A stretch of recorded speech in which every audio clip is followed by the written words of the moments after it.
Hello and welcome to English Today. This is DVD 9 and it's the first DVD of your lower intermediate level. And in this DVD, we'll begin with another 3 episodes of our story, That's Life, followed by our special TV programs where there will be a debate about where to live, the city or the countryside. Then we'll learn how to make strawberry whip in the cooking section. Then in the grammar section, we will study how to use the English auxiliaries. We'll also look at how to ask for permission and express obligation using must and have to. You'll also learn some important phrases for talking on the telephone, okay? So, happy viewing.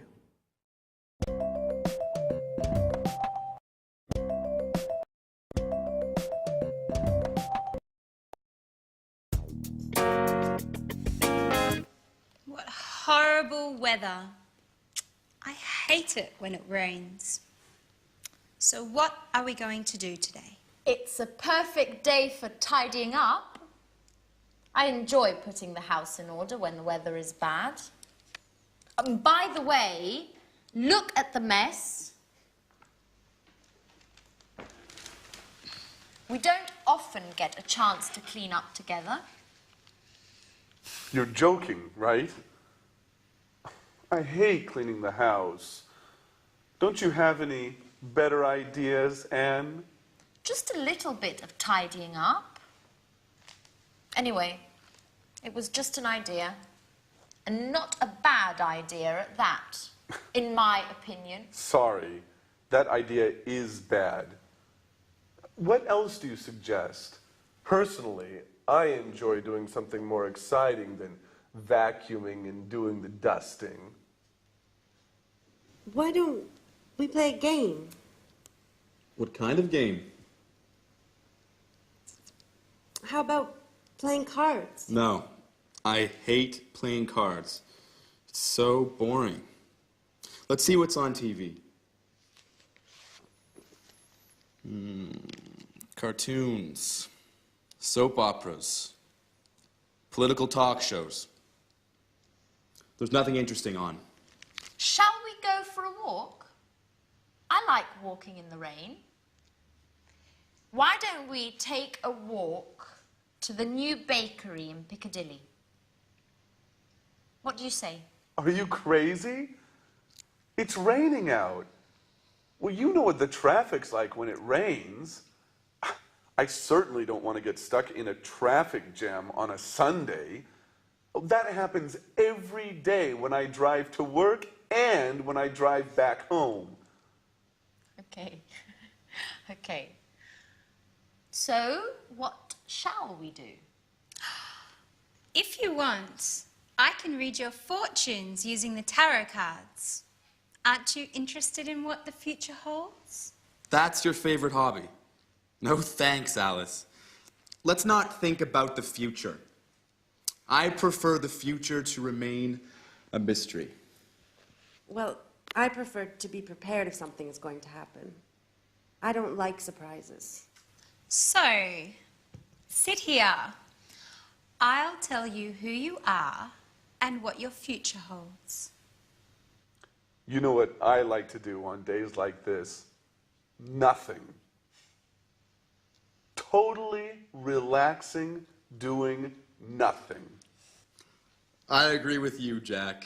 Total relaxation. Now that's a great idea. And maybe eating something nice and tasty. Huh, Anne? Why don't you prepare us one of your lovely lunches? No way, guys. You don't want to go out. You hate cleaning the house. You don't like playing games. So, in other words, you want to do nothing while I have to cook. And do you know what I say? I also enjoy doing nothing. That's what I'm going to do. Watch out, couch. Here I come.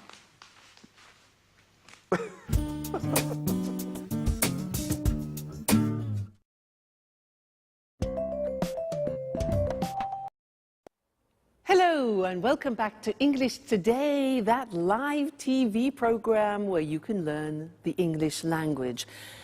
And in this lesson, I want to do some revision on the things that people don't like about the English language, the auxiliaries. Now, the exercise is simple. We're going to look at some of the auxiliaries that we've learned up to now. What are they? Well, we have learned am, is, are,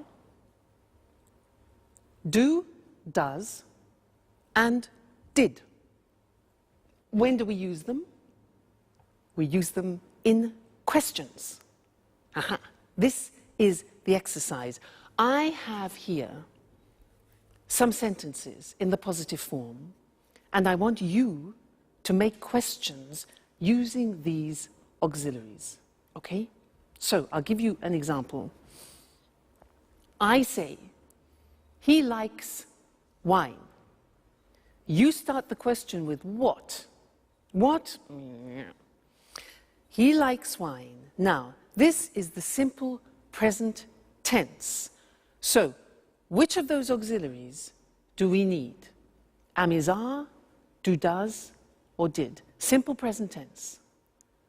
Exactly, we need do or does. Now, I said he likes wine.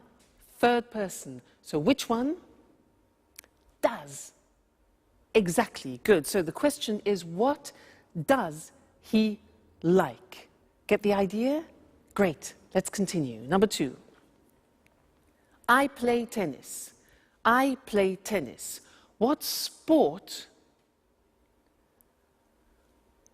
All right, do I play? Very good. I play, simple present tense. We need do or does, the subject I. So what sport do I play? Great. Next one. They're coming at 7 o'clock. They're coming at 7 o'clock. What time? Yeah, now they are coming, present continuous, auxiliary. That's it. Fantastic. What time are they coming? All right? Present continuous, auxiliary, to be. Next one.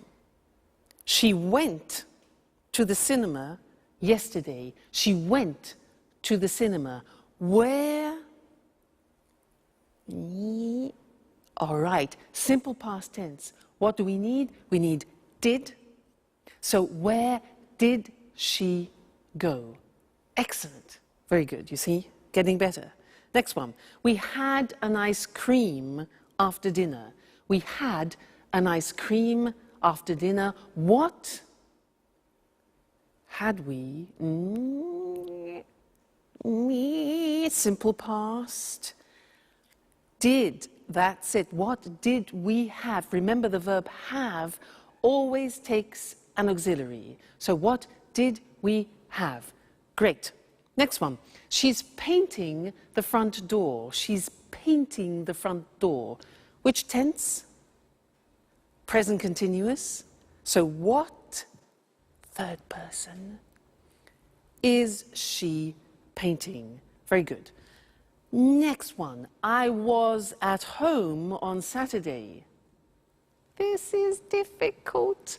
I was at home. Remember that the verb to be is an exception. I was is the past tense of the verb to be, and it doesn't take an auxiliary. So we don't need an auxiliary. The question is, where were you? That's difficult. Where were you? The verb to be, no auxiliary. Okay? They work in Paris. What's the tense? Simple present. Good. Where do they work? Excellent. And the last one, I'm living in Florence. I'm living in Florence. Where are you living? Fantastic. You're getting better all the time. You see, it's just a question of practice. So now let's look at the screen and see those written just to remind you once more, okay? So He likes wine. What does he like?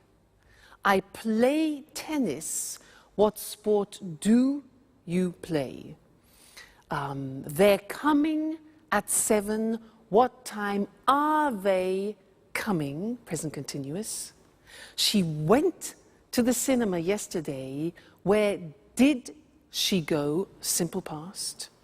We had an ice cream after dinner. What did we have? Simple past after dinner. Remember, have, you need the auxiliaries. She's painting the front door. Present continuous. What is she painting? Okay, so that's it. Keep practicing with your auxiliaries. They will be easier and easier. Now let's go back to our friends, where Alice is reading Sharon's tarot cards. Let's see what comes up. See you later. Bye.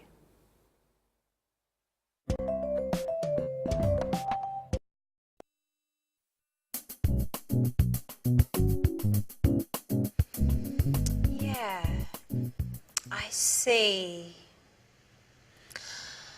You are very shy and sweet-tempered, yet you are somewhat moody, and sometimes it seems you prefer to stay by yourself. Yeah, that's right. Sometimes I enjoy solitude. Just me and my thoughts. Yes, indeed.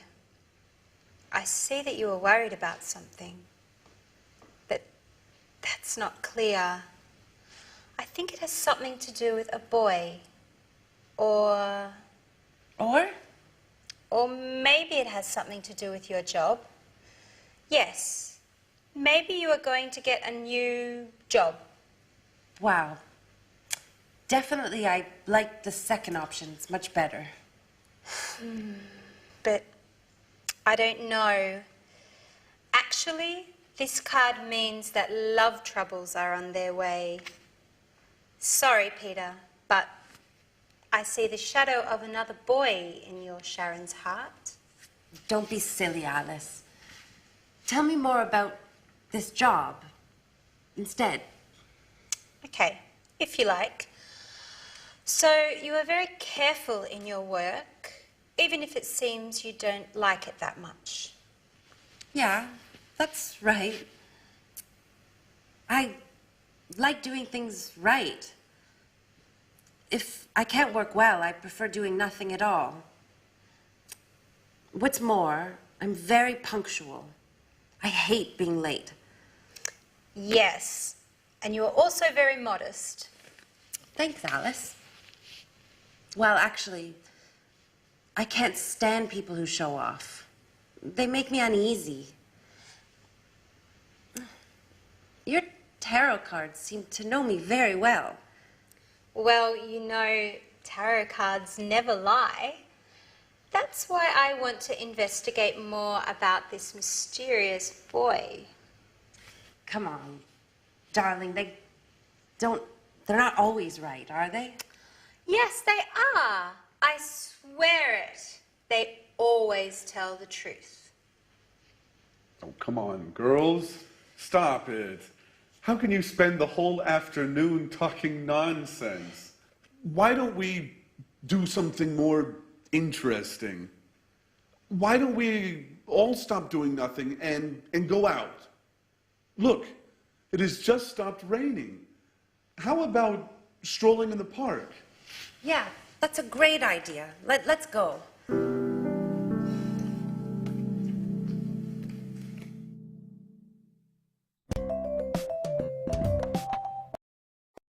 Hello again and welcome back. I want to continue doing some work on auxiliaries. Do you believe in tarot cards? I don't.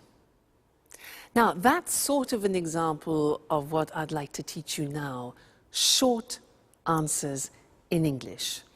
Usually in other languages, when you ask a question like, do you believe in tarot cards? People say yes or no. In English, it's a little bit more complicated.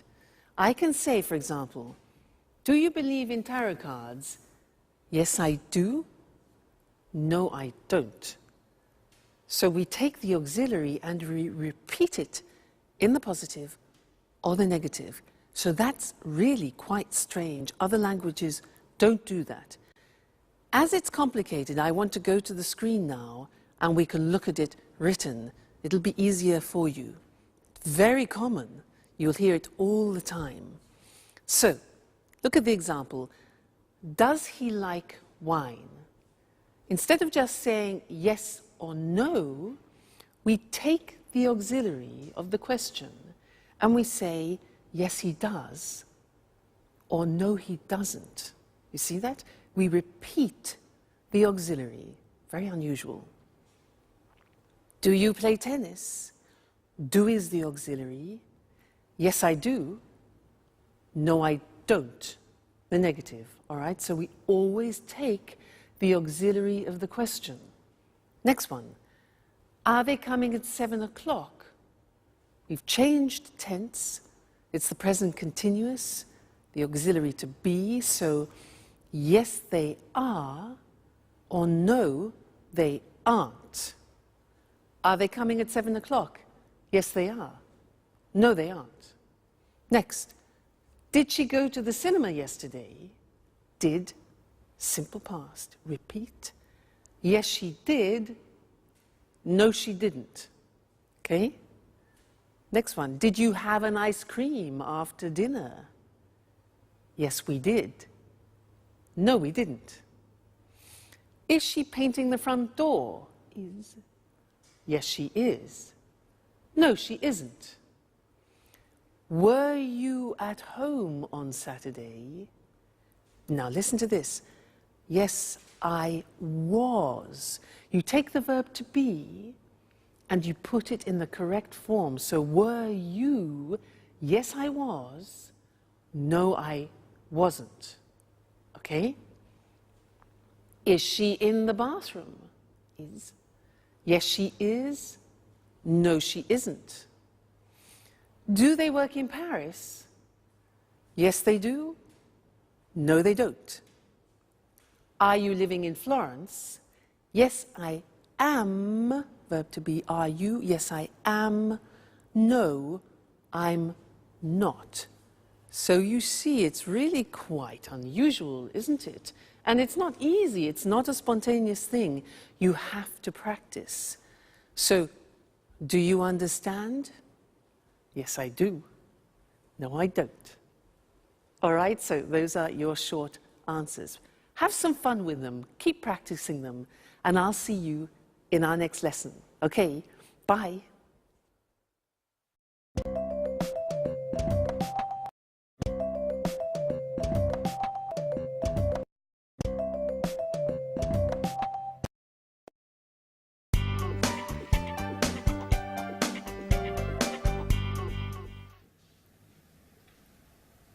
Hello, this is Anne Baxter from Red Bear Publishing.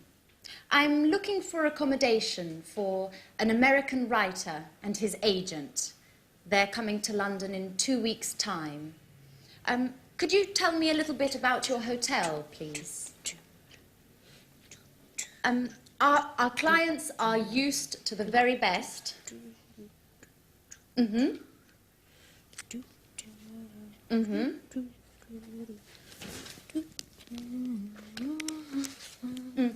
And do you also have a swimming pool? A sauna? Great. And as far as entertainment is concerned, do you have a lounge with live music?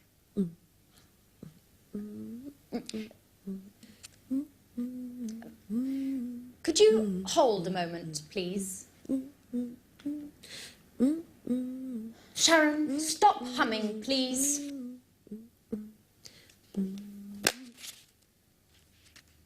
I can't hear anything.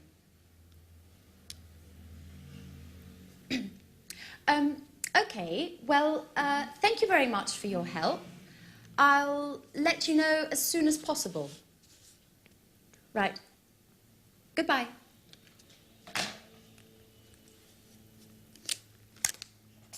What are you doing, Anne? My boss asked me to book rooms for 2 of our most demanding clients. Well, they would like a quiet hotel near our publishing house. Oh, and of course, with all the creature comforts. So I'm making a few telephone calls.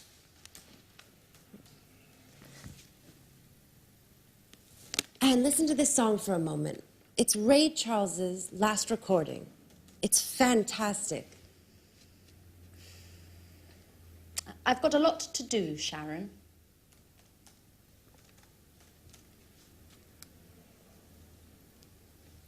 Just for 1 minute, Anne. Come on. I'm afraid I can't now. But just why don't you go over to Alice's? She's having a shower. You know, when Alice gets in the bathroom, she takes at least 2 hours. Well, do whatever you want. Just please get out of this room. Anne, what's the matter today? Why are you treating me so badly? That's enough, Sharon. I know everything about it. Everything about what? That you've got a lover. A lover? Are you going crazy, Anne? Oh, don't try and pretend with me, Sharon. And I call you a friend. But it's the truth. Uh-huh. And who is my romantic lover, by the way? You know. I'm talking about Jack. Jack? What are you talking about? The photograph. The one where you and Jack are kissing. It's not what you think, Anne. Uh-huh. So you tell me. You know, a picture says more than 1,000 words. That photo is from 3 years ago. We were engaged. Or what? But you and Jack were engaged. I know. I know. I wanted to avoid stupid gossip. And also because of Peter. So now you're telling me that... Well, I can't believe it. I know. I didn't want to hurt your feelings. See, now you're angry with me. That's why. Well, you're right, Sharon. I am mad at you. And now I look like a fool. I'm sorry, Anne, really. No, my hair! What's going on? My God, It's Alice. no. Come on, let's go see what's happening. Guys, quickly! Help! My hair!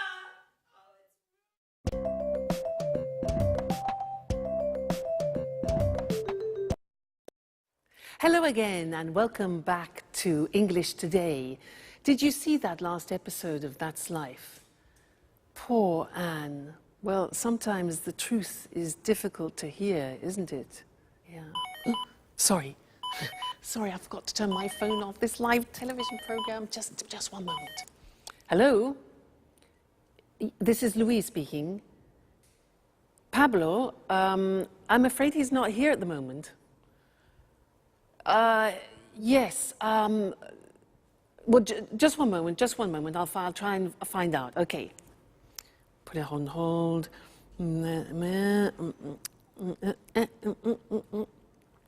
Hello? Yes, hello. Could I speak to Pablo, please? What, could you put me through to him? No. Okay, yes, I understand. No, it's not important. Don't worry. All right, thank you very much. Thank you, yes. All right, bye. Hello? Yes, hello. I'm afraid he's not available at the moment. Yes. Would you like to leave a message? Sharon called. Okay, would you like him to call you back? Yeah. All right, okay. Yes, I'll tell him. Right, thank you. Thank you very much. Goodbye. Goodbye. Sharon? Who's Sharon? Where were we? Yes, interesting. I wanted to talk to you about telephone language. Now, I used some phrases there which are quite useful to you, and I want to go to the screen so that we can see those written together and look at how the phrases work, okay? Now, look at these situations. When you don't understand someone on the telephone, what do you say? Can you repeat, please? No. No. If you ask somebody, can you repeat, please, it's like asking them to vomit. Why? Because there is a small word missing, a very important one. In English, you must say, can you repeat that? Please, very important. Many people make that mistake, and they ask everybody to vomit on the telephone. So remember, can you repeat that, please? Good. Next, when, for example, imagine that you are on the telephone and you want to write something down when the person is speaking. So you want them to... Okay, good. So you stop them. Just a minute. Just a minute. This is difficult. We say in English, I'll make a note of that. Okay? Just a minute. I'll make a note of that. I'll make a note of that. Snap decision. All right? Next one. Imagine you're on the telephone and somebody knocks at the door when you're speaking. Now, you have to say, What can you say? Yeah, so just a minute. We say, I'll be right back. Now that means that you're going somewhere and coming back then quickly. So just a minute, I'll be right back. I'll be right back. Okay? Useful, that phrase. Now, you return to the phone, okay, and the other person has been waiting for you. So you need to apologize for the inconvenience. So you can say, sorry. We say in English, sorry to keep you waiting. Sorry to keep you waiting. So you say, just a minute, I'll be right back. Music, and you say, sorry to keep you waiting. All right? Great. Next thing. You're speaking to somebody and suddenly the other person disappears. Because, disappears. Now, how do you say that? In English, we say, sorry, we were cut off. We don't talk about the telephone line. We say, sorry, we were cut off. Okay? Great. Now, when the line is bad, you know, with mobile phones, often you can't hear properly, especially when you're on the train, sometimes when you're in the mountains, and you hear... Do you know what you can say? We say in English, hello, you're breaking up. You're breaking up. I'll call you back. I'll call you back. So, you're breaking up, I'll call you back, or can you call me back? All right, so those are some of the most important phrases when you're speaking on the phone, but we will be looking at more telephone language because it's very useful for you, and it's a bit unusual. You need to practice it a lot. Practice in the bath, for example. I'll be right back. I'll be right back. So that way you don't panic when you answer in English. All right? Great. So I'll see you in the next lesson and we'll look at some more telephone language. Bye.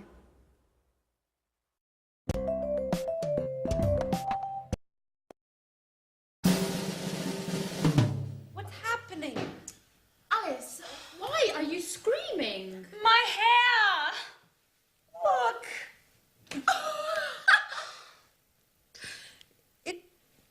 It looks... Your hair is green. I know.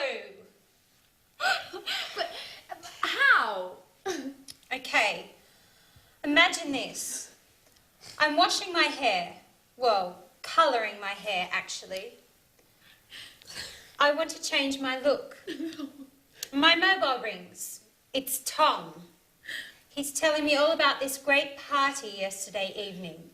I'm listening to his story and I don't realise the time flies. More than an hour. It's always the same old story, Alice. Anyways, green suits you. It looks very original, very unique, just like you. Well, Alice, don't be offended, but you look like a frog. Thanks, Anne. That's the nicest compliment. What shall I do? Well, why don't you call a hairdresser and make an appointment? And in future, try to avoid changing your look.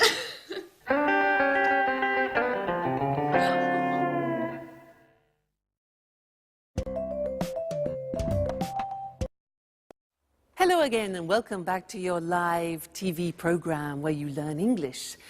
And in this lesson, I want to go back to look at some more telephone English because it's really not that simple. We have special phrases that we use when we speak on the telephone in English. So to help us, let's go and look at those on the language screen, okay?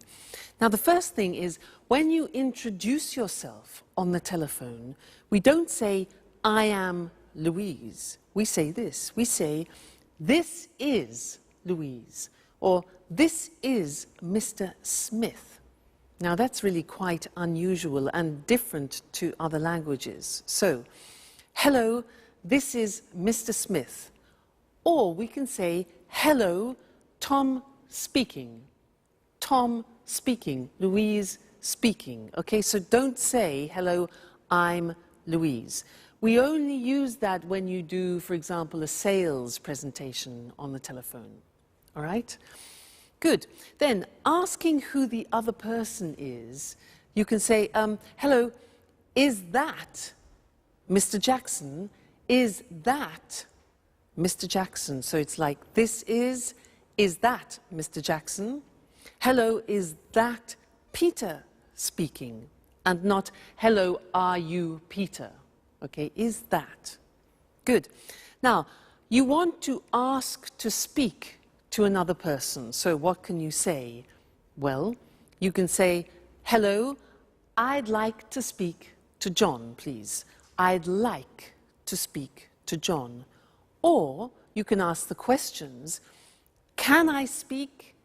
Could I speak? May I speak to the managing director? Now, remember, may is very polite, could is neutral, and can is more informal. All right? Then we could also say, good morning, could you please put me through to Mr. Smith? Now, put me through to, which is difficult to say, put me through to, is like saying in American English, could you connect me to? All right, so that's connecting people. Now, when you connect a person, you can say, just a moment, I'll put you through to him. I'll put you through to him. You need to practice that a lot. I'll put you through to him. Or, yes, Mr. Smith is in, I'm trying to connect you now. Connect is the other word. And you can say, hold on, just a moment, please. That's to ask people to wait, okay? Good. Then leaving a message, you could say, you could ask, could you take a message, please? Could you take a message? Or can I leave a message? Then you could say, could you ask him or her to call me back? Could you ask him to call me back? All right? Then the last thing is taking a message, you can ask, can I take a message? Can I take a message? Or would you like to leave a message? All right, so there are some more fundamental and essential English language phrases that you use on the telephone, and I think you'll find them very useful. So experiment, and I'll see you again very soon. Bye.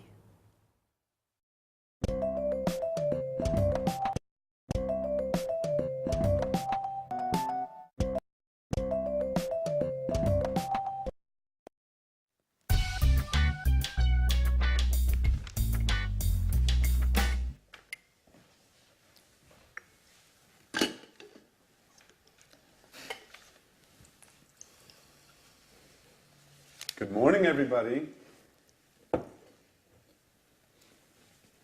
Can I ask you a question?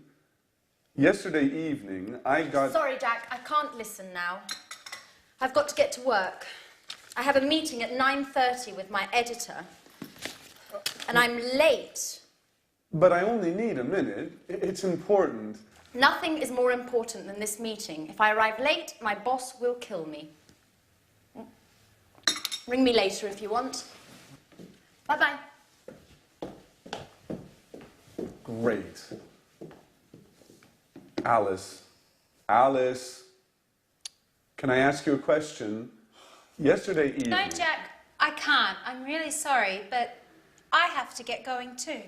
But you never leave before 11 in the morning. Why are you in such a hurry today? I'm starting a new yoga course this morning. My horoscope says I have to do some exercise. Well, if your horoscope says so. Anyway, I only need a second. No, Jack. My teacher told me not to be late. You can give me a call later. But Alice, wait! It's important. What a bunch of nuts. I wonder what my aunt will think.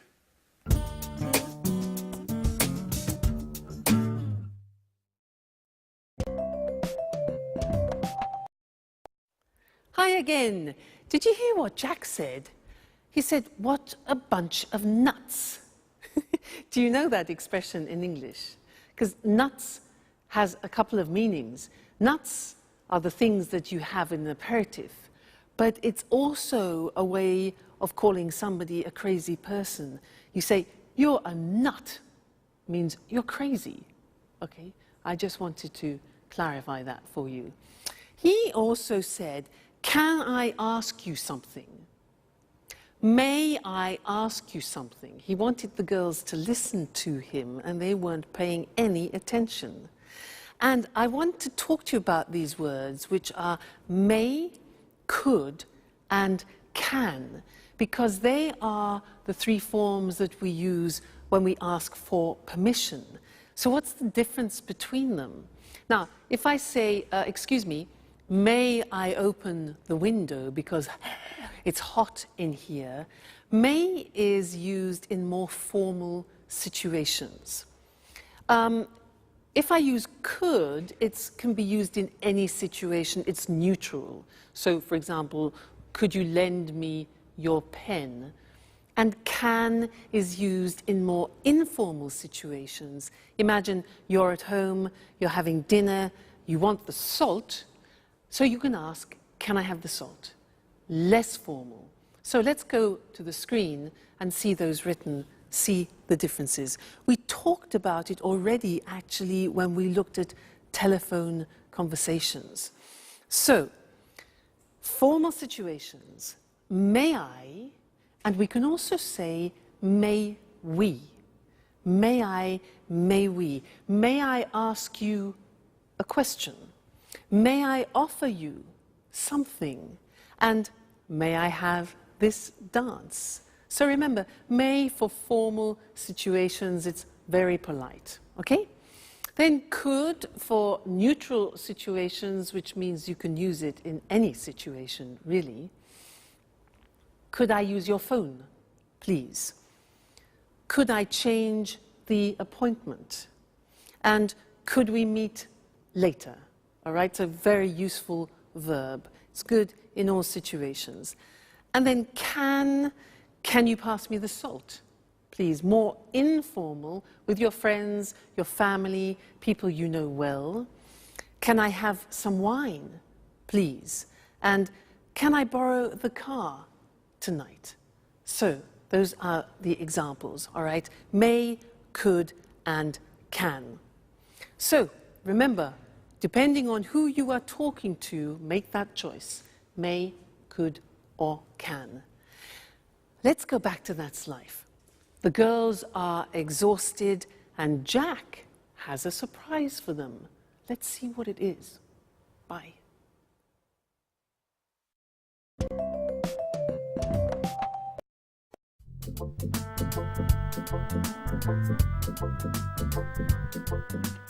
What a day. I'm exhausted. Me too. All of my muscles are killing me. What is there to eat, Anne? Well, we can make a sandwich. That's about it. The fridge is practically empty.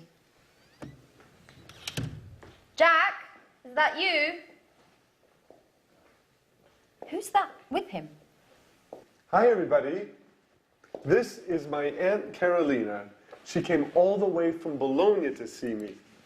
She'd like to see how I'm getting along. Well, good evening. Jack, why didn't you say anything? I should clean up. Look at the mess. Well, everybody was in such a hurry this morning. I tried to telephone you, but your mobile was off. And Alice's mobile just rang and rang. I imagine you left it at home again as usual, Alice. Well, I guess so. Good evening. It's a pleasure to meet you. Well, well, only girls, eh?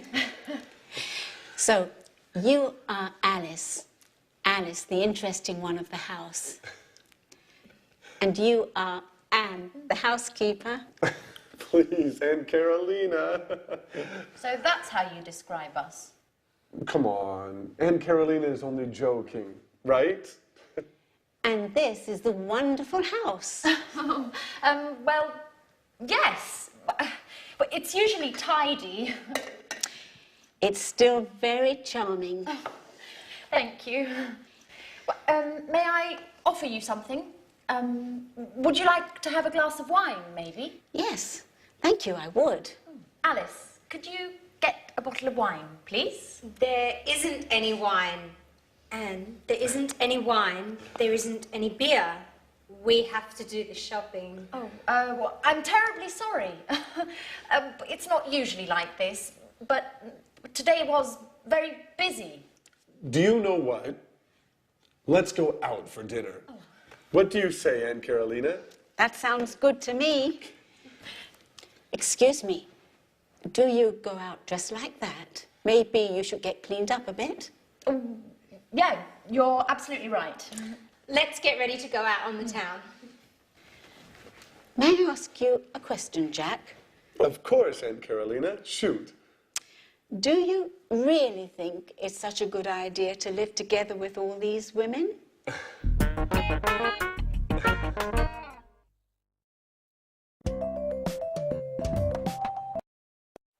Well, hello, Mr. Monkey, and how are we feeling today? Let's check the thermometer. I know you're not well. Let's have a look. Good.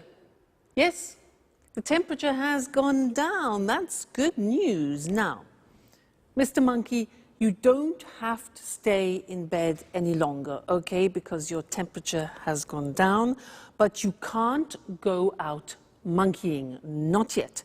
You must stay indoors for another 3 days because you're not strong enough to go out yet, all right? You mustn't be too energetic. You can have relaxing baths and you can eat whatever you want, but you mustn't have any alcohol, okay? Because you haven't finished your antibiotics and it could have a disastrous effect on you, all right? So you must finish your cycle of tablets. Now, let's see what else. Oh, yes, and you must drink a lot of water, maybe 5 liters a day, if you can manage that, okay? good. So, oh, and you don't have to pay me until you're better, okay, Mr. Monkey? So, take very good care of yourself, and I will come back tomorrow and check on your condition again, okay? So, goodbye, Mr. Monkey. See you tomorrow. I became a nurse to show you other ways of using modal verbs.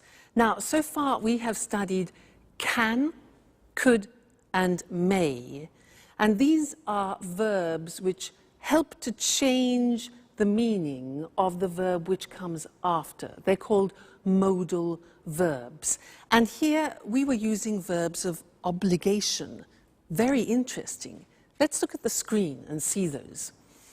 Now, let's first go back to permission. Remember, we talked about can is a form of expressing permission, and I was giving him permission to do things. For example, you can eat whatever you want, you can go for walks, and you can't, however, that's not giving permission, you can't go monkeying or you can't go to work, all right?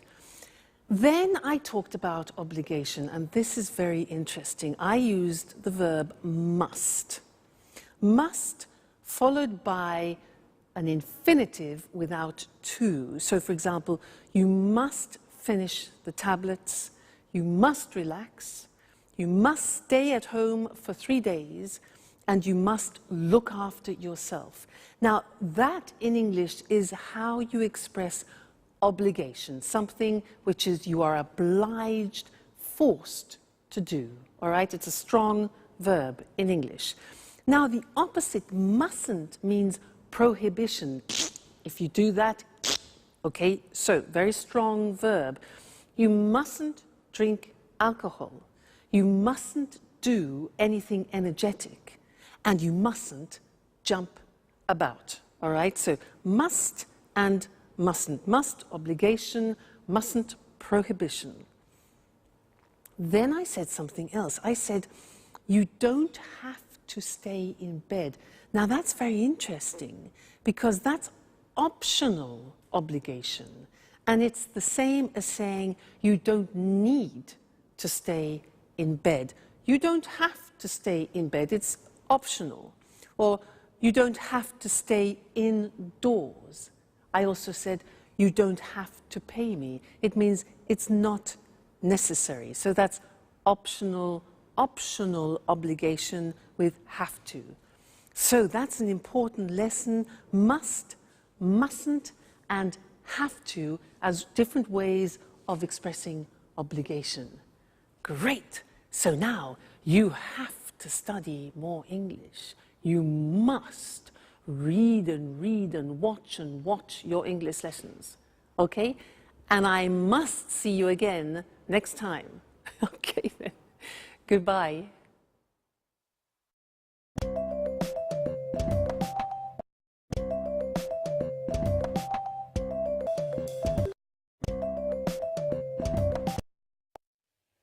Good evening. Welcome to this week's edition of Let's Talk, our discussion program with our commentators, Tom and Marie. How are you? Fine, Eric. Fine. Good to see you again. Well, did you have a good weekend? Very good, thanks. I relaxed in the country. I have a house there. It's so peaceful. A healthy weekend. And you, Tom? Well, I had a great weekend too. I stayed in the city and it wasn't peaceful. I went out a lot and made some new friends. Sounds like a good weekend to me. So, the same old story. A relaxing, peaceful life in the country compared with an exciting life in the city. Where's the best place to be? In the city or in the country? Let's discuss this more. Sure. I'll convince you that gardening's more interesting than the pollution and chaos of the city. Well, I'm not so sure about that. Last weekend, I went to the cinema, a rock concert, and 2 parties. Gardening isn't for me. Really? Your weekend certainly wasn't relaxing. Don't you feel tired? Well, maybe a little, yes, but I love city life. The city offers so many things. It's fantastic. I don't agree with you. Life in the city is too stressful. You rush around all day long. And then there's the traffic and finding a parking space. Walking in the woods is far better than being stuck in traffic jams. I'm really thinking of moving to the country. Well, I don't think I could ever live in the country. I'd die of boredom. It would be a problem for my work, too. You're wrong, Tom. You can work from home. A friend of mine does this. He works from home. He uses the internet for email and virtual meetings. He goes to the office in the city 2 or 3 times a month. He's got 3 children, and life in the country is great for the family. And he loves gardening too. And gardening is difficult in the city, isn't it? Sure, but country life is so isolating. You don't meet new people. Well, okay, the city is more polluted, more stressful, but country life is so boring. I like meeting new people, making new friends, and in the city it's easy to meet new people. I'm not so sure about that. Whenever I'm in the country, lots of my friends come to visit me. They all complain about the stress of city life, and they really enjoy the peace and quiet of the country. I'm sure that sooner or later, you'll arrive too. Let's bet on it. But if I do come, I'll bring a few friends and maybe we'll have a party. Okay, I'll be waiting for you. Of course, you're invited too, Eric. Oh, thanks, Marie. Okay, this is a good compromise. A less stressful weekend for Tom and a more exciting one for Marie. Well, the city or the country? I think it's difficult to say where it's best to live. It depends upon your taste. The country life is more relaxing, whereas the city life is more exciting. Well, time to say goodbye. Goodbye, Marie, and goodbye, Tom. Goodbye, Eric. Goodbye, Eric. And goodbye to you. And see you again next time on Let's Talk.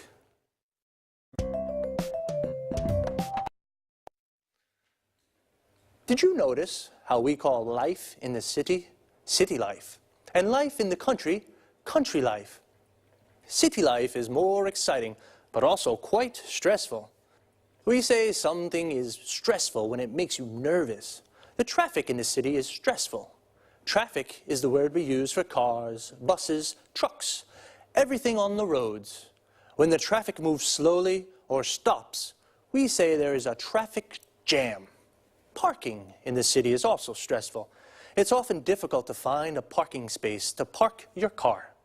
Notice the verb is to park, and a place where you can leave your car is called a parking space. Usually in cities, there are car parks. A car park is a big area with lots of parking spaces for many cars. Another problem in the city is the pollution. Pollution is the contamination of the environment. For example, the traffic makes the air dirty. In the country, the air is clean and it's easy to park. But Tom says it's boring to live in the country because there's nothing to do. Boring means that it's not interesting. Marie says it's relaxing to live in the country. Relaxing means it makes you feel relaxed. Notice that often the adjectives we use to describe things, places, or people end with ing. The city is exciting. The country is relaxing, but boring.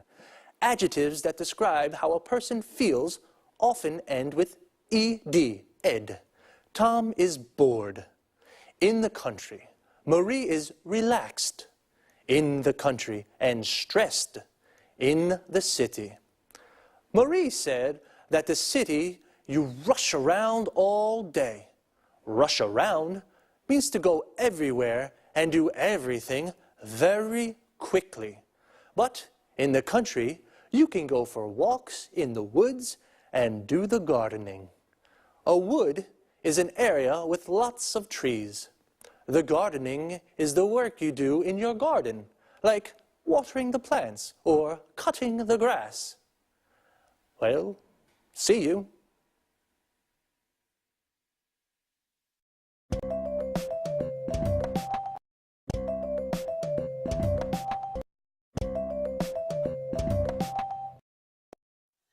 Welcome to Cooking Today. Today I'd like to introduce you to a very special guest, Lisa French. She's the popular author of the bestseller, A PhD in Homemaking.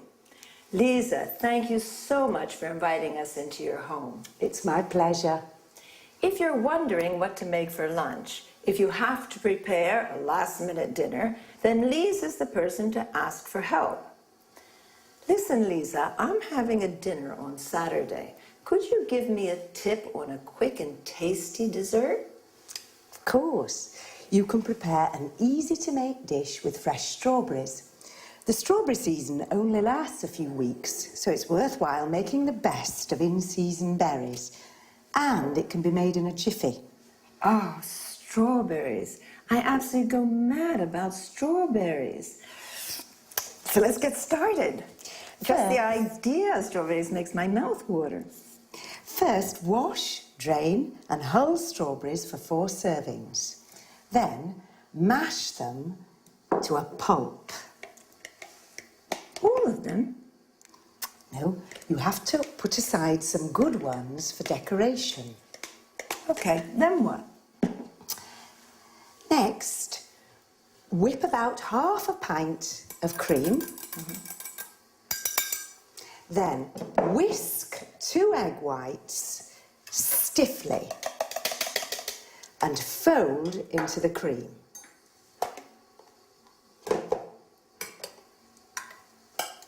Add the strawberry pulp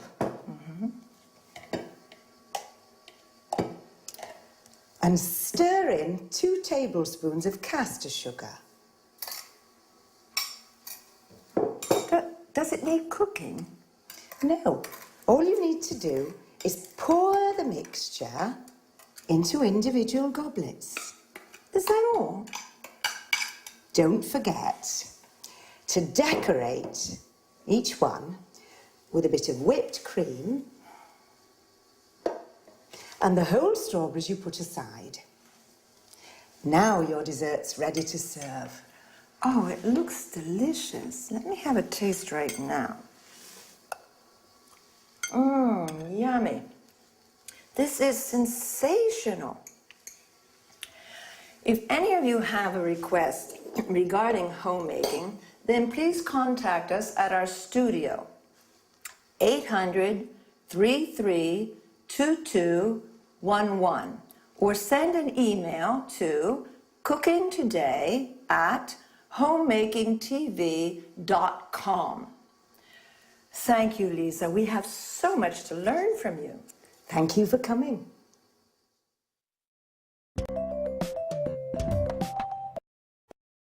Have you enjoyed the recipe?